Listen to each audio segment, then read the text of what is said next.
कर्मचारियों के लिए आ गई खुशखबरी। कैबिनेट मीटिंग से एफएमए और 8वें वेतन सहित 4 मुद्दों पे लगेगी मुहर। कर्मचारियों और पेंशन भोगियों के एफएमए, 8वें वेतन सहित 4 मुद्दों पे इस महीने कैबिनेट से मुहर लग सकती है, क्योंकि इस महीने जेसीएम स्टाफ साइट की मीटिंग होने वाली है। इसके साथ ही आज कोर्ट ने कर्मचारियों और पेंशन भोगियों के हित में बहुत ही बड़ा फैसला सुनाया है, जो कि आपके लिए जानना बेहद ही जरूरी है। इसके साथ डीआर के नए आंकड़े जारी कर दिए गए हैं, तो चलिए सभी खबरों को विस्तार में जान लेते हैं। एफएमए पर दिल्ली हाईकोर्ट ने दिया शानदार तोहफा। दिल्ली हाईकोर्ट का एक का महत्वपूर्ण फैसला आया है, जिसमें हाईकोर्ट ने कहा है कि केंद्र सरकार के कर्मचारी या पेंशन भोगी सीजीएचएस सुविधा का लाभ लेने के बजाय एफएमए की मांग कर सकते हैं। हाईकोर्ट ने कहा है कि अगर कर्मचारी या पेंशन भोगी के घर के आसपास सीजीएचएस की सेवा मिल रही है, तो जरूरी नहीं है कि वे उसका ही लाभ ले। कर्मचारियों या पेंशन भोगियों को एफएमए का लाभ मिलना चाहिए। क्या है नियम? आपको बता दूं कि अगर कर्मचारी या पेंशन भोगी जहां पे निवास करता है, अगर उनके घर के आसपास सीजीएचएस डिस्पेंसरी है, तो उनको न चाहते हुए भी इसका ही फायदा लेना पड़ेगा। उनको एफएमए नहीं दिया जाएगा। दोनों में से केवल एक का ही फायदा मिलता है। सरकार की दलील और कोर्ट का आदेश। इस पर कोर्ट ने कहा कि कर्मचारी या पेंशन भोगी एफएमए के माध्यम से अपने या परिवार के सदस्यों का उचित इलाज करा सकते हैं, इसलिए एफएमए का फायदा उनको मिलना चाहिए। केंद्र सरकार ने दलील दी कि पेंशन भोगी ने वीआरएस लेते समय एफएमए का चयन नहीं किया था, इसलिए रिटायरमेंट के इतने साल बाद एफएमए का फायदा नहीं दिया जा सकता। इस पर हाईकोर्ट ने कहा कि जब केंद्र सरकार के पास विकल्प है, तो क्या फर्क पड़ता है कि कर्मचारी या पेंशन भोगी कहां पे निवास कर रहा है। कोर्ट ने सरकार को फटकार लगाते हुए एफएमए का लाभ कर्मचारियों और पेंशन भोगियों को देने का फैसला सुनाया। महंगाई भत्ते के नए आंकड़े जारी। जनवरी 2025 से कुल कितना महंगाई भत्ता होगा, उसका आंकड़ा आज जारी कर दिया गया है। आपकी जानकारी के लिए बता दें कि साल में 2 बार महंगाई भत्ता बढ़ता है। जनवरी 2024 से जून 2024 के बीच कुल महंगाई भत्ता 50% हुआ था। जुलाई 2024 से दिसंबर 2024 के बीच कुल महंगाई भत्ता 53% हुआ। अब जनवरी 2025 से कितना डीआर बढ़ेगा, उसका आंकड़ा सामने आ चुका है। जुलाई 2024 से दिसंबर 2024 तक कुल 6 महीनों के आंकड़ों को मिलाकर तय किया जाएगा। अब तक 3 महीने के आंकड़े आ चुके हैं। सितंबर महीने का जो आंकड़ा है, उसमें 0.7 पॉइंट की बढ़ोतरी हुई है। इस प्रकार से कुल महंगाई भत्ता इस समय 54.49 पर जा पहुंचा है। अभी 3 महीनों के आंकड़ा और आना बाकी है। मीटिंग में पेंशन भोगियों के 4 मुद्दे शामिल। नवंबर महीने में जेसीएम स्टाफ साइट की मीटिंग पीएम मोदी के साथ होने वाली है।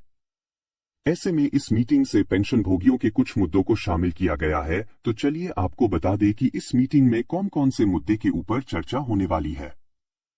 सबसे पहला बड़ा मुद्दा है 8वां वेतन आयोग का। 1 जनवरी 2026 से 8वां वेतन आयोग लगेगा। ऐसे में कमेटी का गठन तुरंत प्रभाव से होना चाहिए, इसकी मांग की जाएगी। इस मीटिंग में पुरानी पेंशन बहाली के मुद्दे को शामिल नहीं किया गया है। वहीं पर उम्र के अनुसार पेंशन में बढ़ोतरी का भी मुद्दा शामिल किया गया है। साथ में एक बार फिर 18 महीने का एरियर का भी मुद्दा शामिल किया गया है। सरकार ने पेंशन देने वाली सभी बैंकों को यह निर्देश दिया है कि पेंशनधारकों को पेंशन की राशि उनके बैंक खाते में जमा करने के बाद उनके पंजीकृत मोबाइल नंबर पर एसएमएस, व्हाट्सएप और ईमेल के माध्यम से पेंशन स्लिप अवश्य भेजें।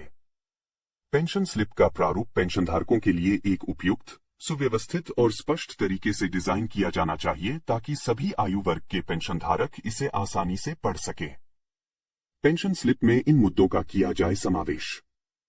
पेंशन स्लिप में सभी बातों की जानकारी होनी चाहिए, जैसे कि पेंशन भोगी की मूल बेसिक पेंशन कितनी है, उनको कितना फीसदी महंगाई राहत की भुगतान किया जा रहा है। इनकम टैक्स की भी जानकारी पेंशन स्लिप में होनी चाहिए। पेंशन में क्या क्या भुगतान हो रहा है और क्या क्या कटौती हो रही है, पूरी जानकारी के साथ पेंशन स्लिप प्रोवाइड करनी है। यह निर्देश सभी सीपीपीसीज और संबंधित बैंकों के लिए है, ताकि पेंशनधारकों को उनकी पेंशन और कटौतियों की पूरी जानकारी मिल सके। यह भी सुनिश्चित किया जाए कि पेंशन स्लिप में वे सभी विवरण शामिल हो जो पेंशनधारकों के वित्तीय योजना के लिए आवश्यक हैं। महीने के अंत तक पेंशन का भुगतान कर दे। सभी पेंशन देने वाली बैंकों को निर्देश दिया गया है कि पेंशनभोगियों की पेंशन सही समय पर भुगतान किया जाए। महीने के 25 तारीख तक पेंशन का भुगतान कर दे। किसी भी हालत में सभी पेंशनभोगियों को महीने के अंत तक पेंशन का भुगतान कर देना है। मोबाइल ऐप की व्यवस्था, पेंशनर्स के लिए शानदार सुविधाएं। CPAO, central pension accounting office, ने सेंट्रल सिविल पेंशनर्स और फैमिली पेंशनर्स की सहायता के लिए दीर्घायु नामक एक मोबाइल एप्लीकेशन विकसित किया है। यह ऐप पेंशनर्स को नवीनतम मोबाइल सुविधाओं का लाभ उठाने और उनकी जीवन शैली को आसान बनाने के उद्देश्य से बनाया गया है। पेंशनर्स पीपीओ, जन्मतिथि और सेवानिवृत्ति की तारीख के आधार पर ऐप पर पंजीकरण कर सकते हैं। इस ऐप की विशेषताएं। इस ऐप से पेंशनर्स अपने पीपीओ में दी गई व्यक्तिगत और सेवानिवृत्ति लाभ की जानकारी देख सकते हैं। 2. पेंशनर्स एसएसए के साथ साथ संशोधित पेंशन आदेश भी डाउनलोड कर सकते हैं। 3. पेंशनर्स अपनी शिकायतों को सीपीओ वेबसाइट पर दर्ज और ट्रैक कर सकते हैं।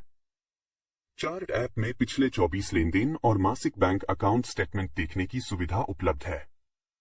5. ऐप में रजिस्ट्रेशन के समय मोबाइल ओटीपी के माध्यम से सुरक्षा की व्यवस्था है।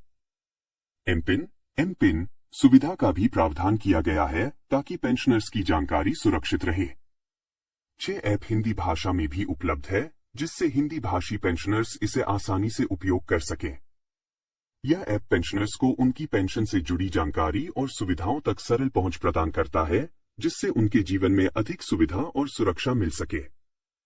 सुप्रीम कोर्ट ने पेंशन के अधिकार को लेकर कई निर्णय दिए हैं, जिनमें पेंशन के महत्व और इसके सामाजिक व आर्थिक प्रभाव को स्पष्ट रूप से समझाया गया है।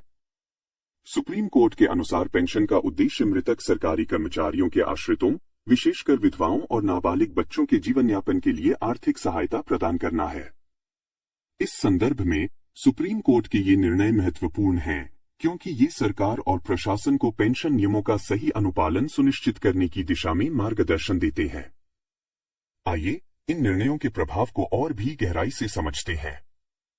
पेंशन एक वित्तीय सहायता नहीं बल्कि हक है। इसके मस्तान बी बनाम जनरल मैनेजर 2002। सुप्रीम कोर्ट ने परिवार पेंशन को संविधान के अनुच्छेद 21 यानी जीवन के अधिकार से जोड़ते हुए कहा कि यदि परिवार पेंशन से इनकार किया जाता है तो यह व्यक्ति के मौलिक अधिकार का उल्लंघन है।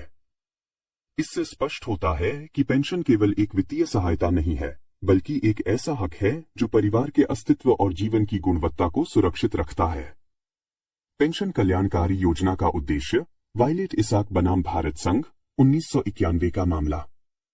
इस फैसले में सुप्रीम कोर्ट ने स्पष्ट किया कि पेंशन योजना का उद्देश्य कर्मचारी के परिवार को वित्तीय सुरक्षा देना है। कर्मचारी इसके लिए कोई योगदान नहीं देते, लेकिन यह योजना उनके परिवार की स्थिरता के लिए बनाई गई है। इससे सरकार और प्रशासन को याद दिलाया गया कि पेंशन का उद्देश्य मृतक के परिवार को जीवन यापन में मदद करना है। पेंशन एक अधिकार है, कोई भीख नहीं। श्रीमती पूनामल बनाम भारत संघ 1985 का मामला। सुप्रीम कोर्ट ने परिवार पेंशन को सामाजिक आर्थिक न्याय के रूप में देखा। कोर्ट ने कहा कि पेंशन के लिए किसी भी प्रकार का अनिवार्य योगदान नहीं होना चाहिए, क्योंकि यह एक अधिकार है, न कि सरकार से कोई अनुदान। यह सिद्धांत यह बताता है कि पेंशन एक सामाजिक जिम्मेदारी है, जिसे सरकार को सभी कर्मचारियों के परिवार के प्रति पूरी करनी चाहिए। पेंशन कानूनी अधिकार। देवकी नंदन प्रसाद बनाम बिहार राज्य 1971। इस केस में सुप्रीम कोर्ट ने पेंशन को एक कानूनन अधिकार करार दिया। इसे चुनौती दी जा सकती है और कानूनी रूप से प्राप्त किया जा सकता है।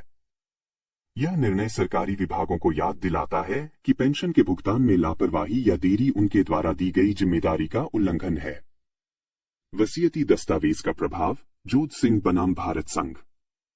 सुप्रीम कोर्ट ने यह तय किया कि विधवा पेंशन पति की मृत्यु के साथ ही विधवा के लिए उपलब्ध हो जाती है। यह मृतक की संपत्ति का हिस्सा नहीं मानी जाती और किसी भी वसीयत या वसीयती दावों के अंतर्गत नहीं आती है।